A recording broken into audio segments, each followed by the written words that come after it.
देखिए नीट 2017 का क्वेश्चन है। क्वेश्चन कह रहा है कि the resistance of a wire is R ohm if it is melted and stressed to n times of its original length, its new resistance will be what. देखिए एक concept है कि भाई आपने वायर को खींचा, एक ही वायर है ना, तो इसका मतलब वॉल्यूम तो चेंज होने वाला नहीं है।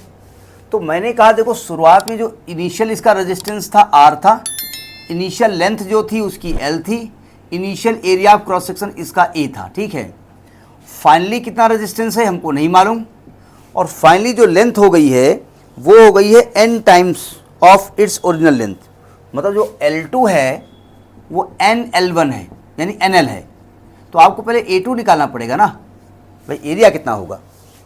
तो आप जानते हैं कि भाई इनिशियल वॉल्यूम और फाइनल वॉल्यूम तो सेम होगा, क्योंकि वही वायर आप खींच रहे हो, वायर में अलग से तो आप कोई जो मेटल है वो मिक्स नहीं कर रहे हो। और वॉल्यूम का फॉर्मूला क्या होता है, area base into length, general formula होता है। तो एरिया बेस हो गया A1, लेंथ हो गई L1, यहाँ हो गया A2, लेंथ हो गई L2। A1 क्या है, A1 A है, L1 क्या है, L1 L है, ये कॉमा लगा यहाँ पर। A2 क्या है पता नहीं क्या है, और L2 क्या है NL1 यानी NL है।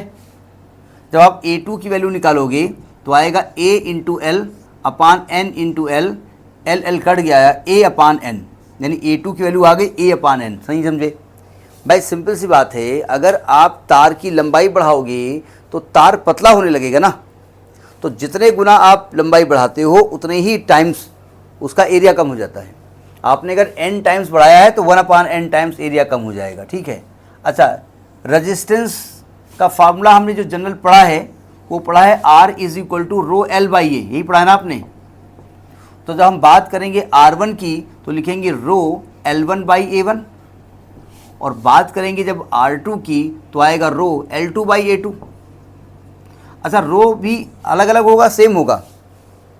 आपने वायर को बढ़ा दिया है तो रो की वैल्यू चेंज होने वाली है या वही होने वाली है,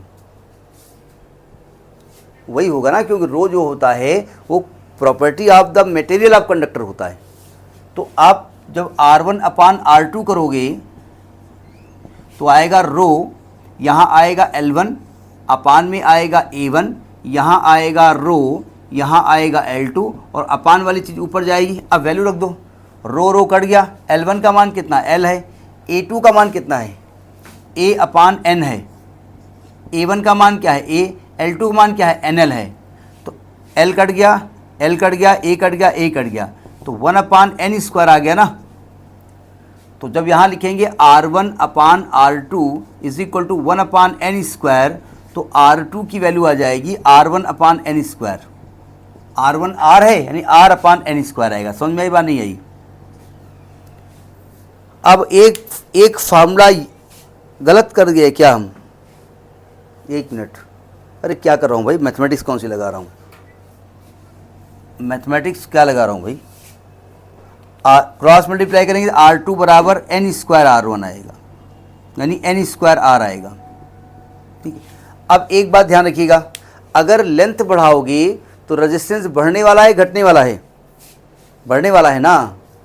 तो अगर n टाइम्स आप लेंथ बढ़ाते हो तो उसका रेजिस्टेंस n स्क्वायर टाइम्स हो जाता है। ये आप फार्मूला भी याद कर लीजिएगा, ठीक है, कि अगर n टाइम्स किसी की लेंथ बढ़ाते हो तो उसका रेजिस्टेंस n स्क्वायर टाइम्स हो जाएगा, क्योंकि n टाइम्स उसका एरिया कम हो जाता है ना, 1 अपान n हो जाता है उसका, ठीक।